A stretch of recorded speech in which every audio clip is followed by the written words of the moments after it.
हरे कृष्ण जय जगन्नाथ। शास्त्र रे गोटे खंडवाक्य रही, जथा दृष्टि ही तथा सृष्टि ही। अर्थात निजर दृष्टि अनुसार ए सृष्टि परिलक्षित हुए।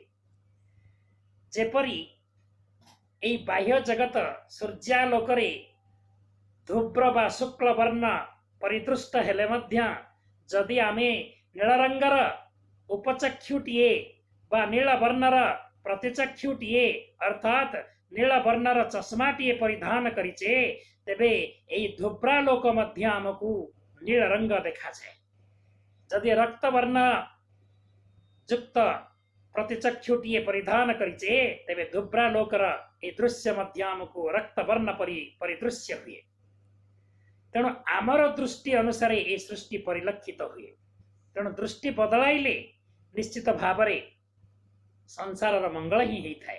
अर्थात जदि आमे काम दृष्टि क्रोध दृष्टि लोभ दृष्टि मोह दृष्टि रे संसार को देखिबा तो सारा जगत काममय क्रोधमय लोभमय इत्यादि देखा दो।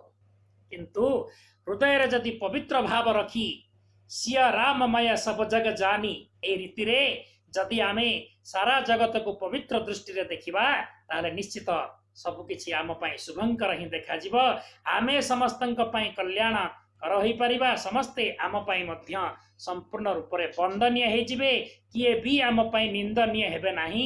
तेणु प्रथमे निज दृष्टि को सुधरी नेबा उचित, संशोधित करबा उचित। किछि व्यक्ति भिक्षुक माननको निंदा करंती, प्रतारित करंती, प्रतारणा करंती, अपशब्द कहंती, कटु शब्द कहंती, विभिन्न प्रकार मंतव्य दियंती, भिन्न भिन्न कथा कहंती, तात्सल्य करंती ना, एपरि करिबा उचित नहीं। प्रकृत कथा एहा जे भिक्षुक माने मध्य ए समाजर एक प्रच्छन्न शिक्षक। भिक्षुक माने गुप्त भावरे समाज को किछि शिक्षा दउछंती। साधारण दृष्टि रे सेमाने निजर भरण पोषण करिबा पाई, पेट पोषिबा पाई, गुजराण मेंटन करिबा पाई जदिओ भिक्षा करंती, तथापि आध्यात्मिक दृष्टिकोण रु देखिले सेमाने आमको किछि शिखाइबा पाई, किछि शिक्षा देबा पाई मध्य सेमाने निश्चित रूप रे भिक्षा करंती। पेट पोषिबा पाई तो भिक्षा करंती, ये तो साधारण कथा। किंतु भिक्षा करिबा छଳରେ आमको भी किछि शिक्षा दियंती। आमको कौन शिक्षा दियंती? शास्त्र सुंदर कथाटी कहिछि, भिक्षुकाः नैव भिक्षन्ते बोधयन्ते गृहे गृहे दीयताम लोके तदातु फलमिदृशम्। अर्थात भिक्षुकाः नैव भिक्षन्ति, अर्थात भिक्षुक माने केवल भिक्षा करती नहीं, तेबे आउ कौन करती ना बोधयंती गृहे गृहे, घर घर बुली बुली बोझाती। कौन बुझाती ना दीयताम लोके, हे लोक माने, हे भाई माने, हे बंधु माने किछि देई दियो ना, किछि देई दियो ना।